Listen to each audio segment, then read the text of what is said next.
on my way to work, and I thought I'd do a bit of a review of the car that I'm driving.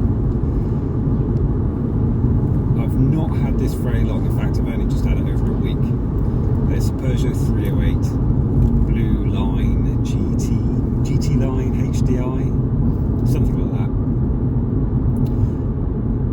It's a diesel, obviously, and it's a really nice car. It's really good. So at the weekend I was taking photos of it to get it up for sale, because that's what I like doing. So I gave it a really good clean to try and see if I could find out if there was anything wrong with it. When you're detailing a car, that's the time that you find all the little dings and all the little scratches that you've never really noticed before, and then you also kind of get a bit of a feel for the car properly, and you see if there's any sort of any gaps in any of the in any of the exterior, or you can tell if the boot's closing properly or if the bonnet's closing properly. So I gave it a really good clean inside and out. Checked under the bonnet and gave that a good wipe down. It was clear it hadn't been done for quite a long time, which is there's something kind of quite reassuring about that. You've not got someone who's kind of really tidied it up to make it look good before they sell it and try and hide all the faults. It's in need of a service, so I've got it booked in for a service in a couple of days' time, so we'll see how that goes. But it's a really good car.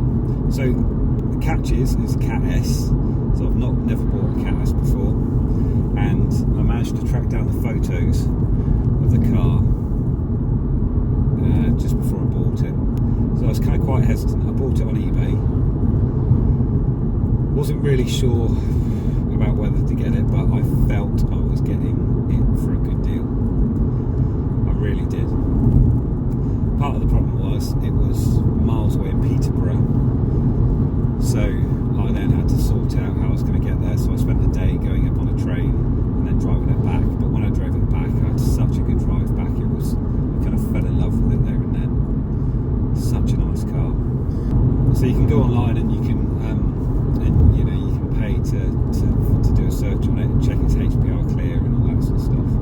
Check the mileage is genuine. It's had a change of plates, so I could see that, and that was fairly straightforward. So I could see where it's been. It's been down.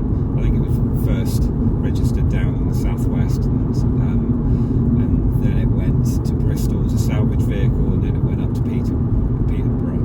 I couldn't quite figure out where it had been fixed, but it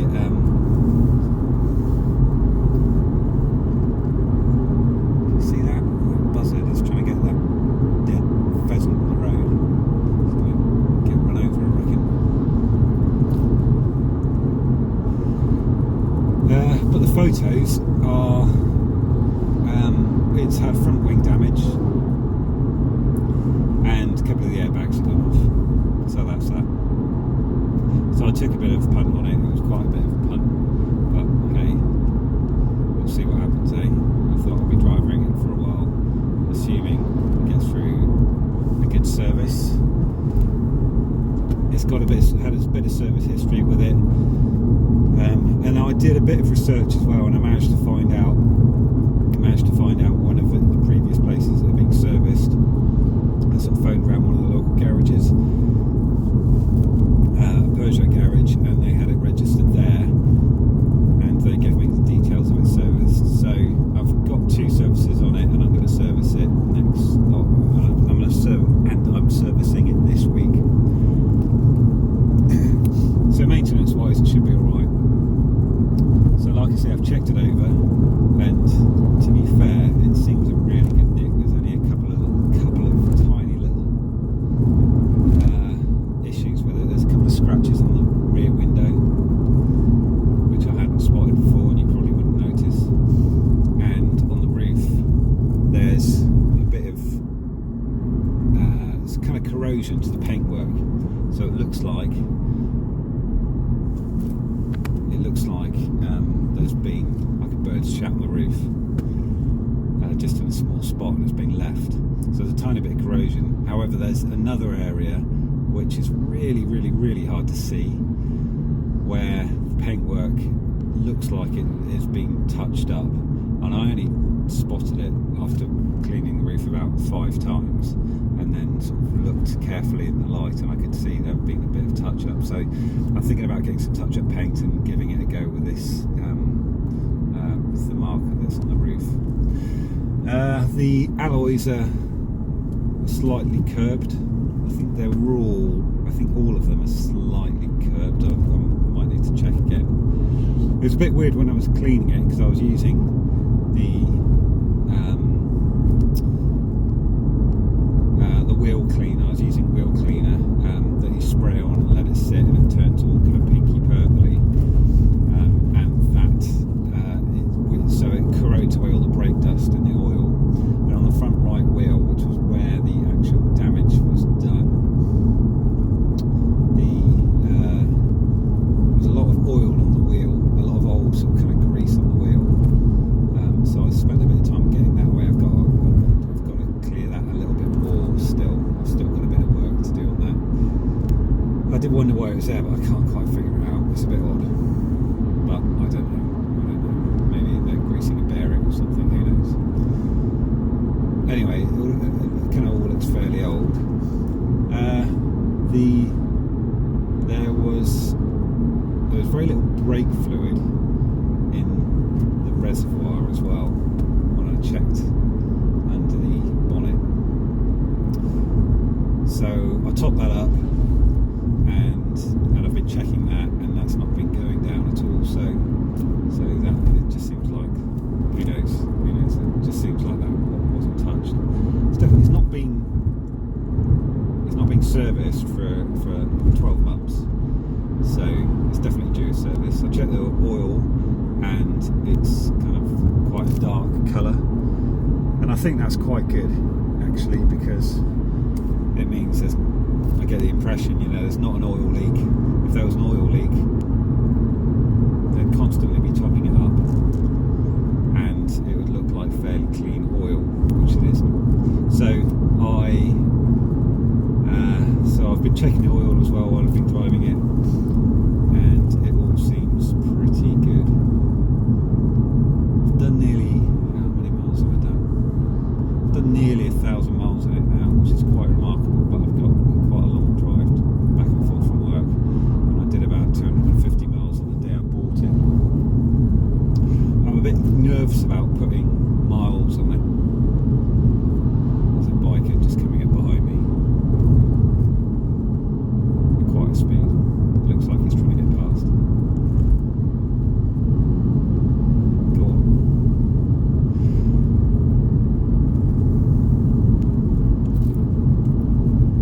Yeah, so I'm not keen on putting masses of miles on it. I want to keep it as a low mileage car, because I do want to sell it on. Well, I'm kind of torn. I'd love to keep it. I can't really afford to keep it. Yeah. So I want to sell it on. So I've taken some photos of it, and I made a little video. I'm still working on trying to get the videos good, and I watched a how to make decent sales video after I made my video, which was handy. Well, kind of halfway through, and I got a couple of tips, but I think if I'd started from fresh, I think I would have done it slightly differently. Well, I would have done. But anyway, you can have a look at that. So, but as you can see, the car looks really good. It looks in really nice condition. So it's a 1.5 litre diesel HDI blue. It's quite nippy. It's got quite big wheels. Are they 16-inch? Low profile tyres. It's really economical. I keep trying this out because I want to try and get a vehicle that runs. I've got quite a long way to go into work, and I want to keep that as efficient as possible. So I am So I'm trying to do a bit of driving economically and just seeing what it's like, but then, oh, come on. That's it, well done. Yeah, I'm trying to drive it as economically as possible just to see what it can actually do. So I'm using the trip computer, and it gives me a fairly decent readout of my actual miles per gallon, and you know, for every trip that I do. And it's got kind of two settings, and one I use as a daily trip measurer, and the other one is kind of overall since I've had it. So overall since I've had it, the vehicle. Now this is, so when I drove it back from Peterborough, which is about 250 miles, it had, I played with the trip computer then because I was trying to figure out how it all worked, and it was doing about 69 miles per gallon without kind of thinking about it, which was just ridiculously good. So I reset the trip computer for when I got home, and actually, you know, my normal miles, which is kind of going through lanes and a bit urban and a bit rural, whatever that means. So at the moment it's done 56.4 miles per gallon, which I think is pretty good. This actual trip today is the same, 56.4. Yesterday I was playing around with it and just driving as economically as possible, really concentrating on doing it without holding people up, just trying to freewheel when I could, and I got it to 70 miles per gallon for my trip into work, which I think is pretty good. I was planning on doing that today and I reset the computer, but then I just kind of forgot to do it. I forgot to drive economically. I'm doing it now, you see. I keep taking my foot off keep taking it out of gear. I don't know if that's a good thing. It's probably not.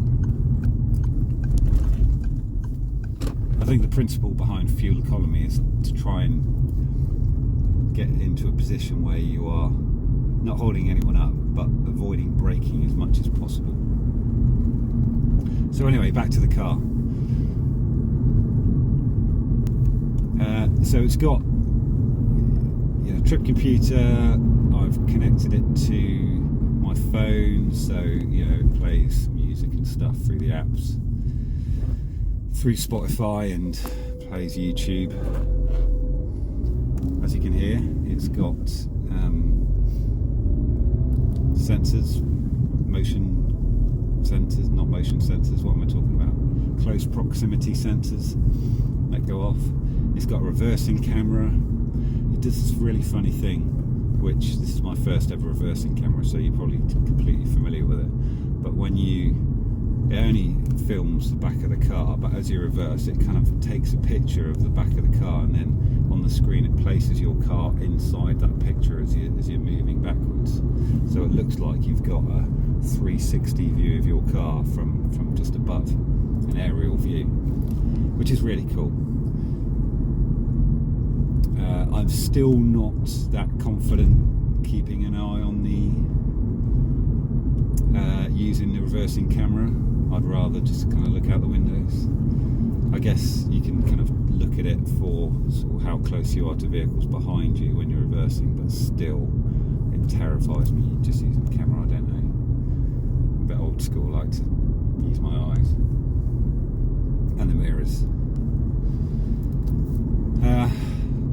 It's quite a sporty looking car. Everyone who's seen it has gone, ooh, that's nice. Even young people that I know think it's smart, which says a lot for me.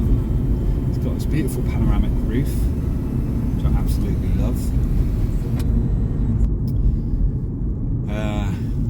That stretches the whole length of the car, which is panoramic. This is kind of one of the reasons why I want to get rid of it though, because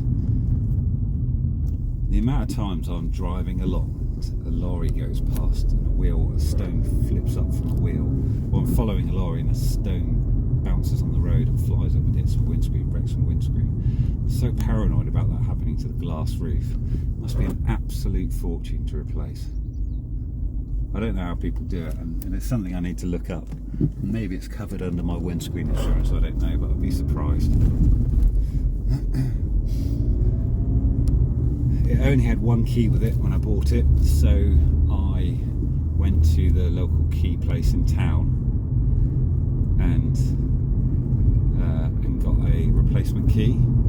So I've got a spare. It doesn't have the buttons on it, but it's been programmed to the car, and that cost 65 quid, which I think was not bad. I asked, when I booked my car in for a service, I went into Peugeot and had a quick chat with them about the vehicle, and I asked them about a replacement key. They said it would be 250 quid, which is an awful lot of money. Obviously, if I was to lose my main key, then I would get the main key replaced, and that's fine. But I've also added a key policy on my insurance, so if I was to lose the main key, then actually the insurance would pay out, and it's only cost me, I think it's cost me 8 quid. It was either £8 or £12. Anyway, okay, I'm going to have to try and talk a bit louder now because I've got the AC on, which works thankfully. Hang on, let me see if I can turn it down a bit. The problem with this car that I found is it's absolutely roasting. There we go. So it's just been parked up in the sun all day. I've driven for about 10 minutes with the windows down. It's made very little difference. So I've shut them up and put the AC on, and thankfully the AC works, which is really good because it is roasting. It might have something to do with a glass roof, which gives a greenhouse effect to the rest of the car, and it's because it's black, so it absorbs the heat. Yeah, I'm not sure how I would cope without having air conditioning in here, where the AC, if the AC gas ever runs out. Fingers crossed it doesn't. I just need to keep it parked out of the sun, which is a pain. Oh, hello. Hello. Okay. He's pulling out. Yeah, I can see you there now. The brakes are good, which is a relief. I'm glad I topped up the brake fluid. So yeah, as I was saying about this car, it's really nice. As you can see by the photos, you know, it's a really tidy condition. There's absolutely nothing wrong with it. You know, I'd say it's spotless at the moment. No help from me. I'm going to try and look after the thing. The trip computer and that's all really good. I really like that. It's showing me my miles per gallon, which at the moment has changed slightly because I have, since I recorded that first bit, I've been out for a bit of a drive, and it's, what are we on now? We're on 61.3 miles per gallon, which is just awesome, considering the price of fuel at the moment. So the interior is leather and, you know, material, a mixture of leather and whatever, cotton, that comfortable stuff that you see in. It's got panoramic roof, it's got you know, comfortable armrests, there's plenty of storage in it. I found I used to own a 3008, and I couldn't believe the storage in it. It had like all the hidden compartments. If you got one, it's worth having a look around because there's loads of hidden stuff in it. There's a hidden compartment in the boot, a hidden compartment in the rear footwells. The armrest in the middle was absolutely, the space in it was gigantic, and you could fit a suitcase in it. So this has got some nice little features. It's got some good space around the armrests. The door, you know, containers, the door cards are, there's plenty of room in there. If you know what I'm talking about. I don't know what I'm talking about. There's a good cup holder. I like my cup holders, that's really important. You don't knock it over when you're trying to change gear. That's better than the 3008, where when you had two cup holders, but if you put a cup in the cup holder, you really struggle to change gear without knocking your drink over.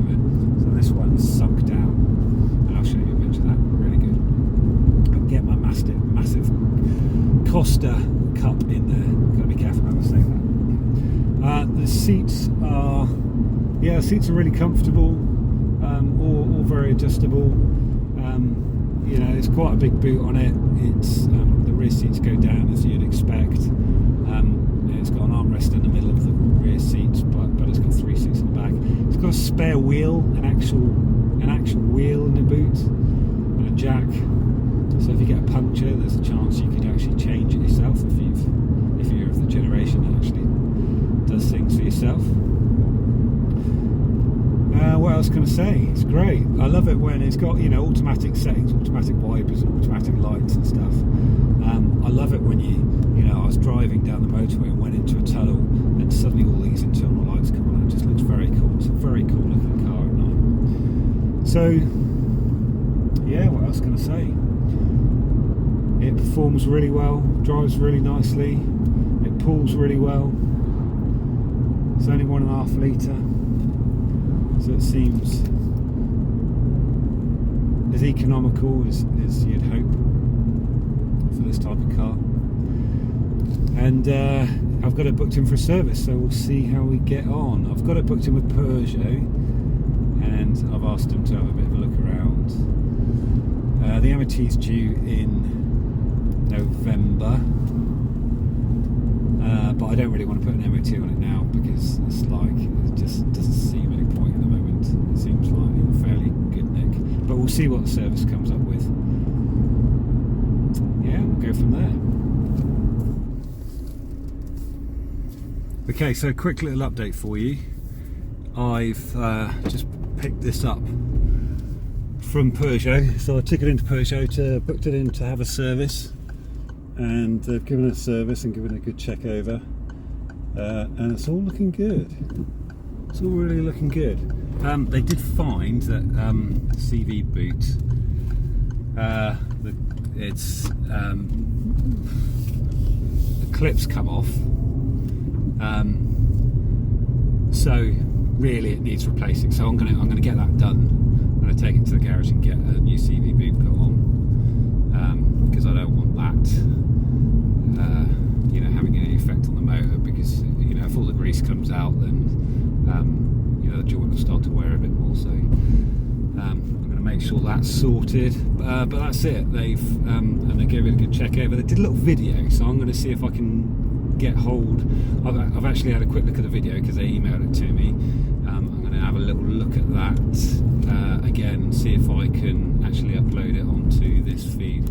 But that's it for now. I'm going to leave it because this video has been long enough, and I'll stick on an update at some point on a separate video. Final quick update for now. So I've just been driving this for 2 days, just commuting back and forth from work, and that is my fuel consumption. So I haven't been driving massively economically. I've just, you know, been thinking about it when I remember, but the rest of the time I've just been driving as normal. So that's pretty damn good for this motor. That's the miles on it. It's not done too many miles, which is good. Just over 22,000. Happy days.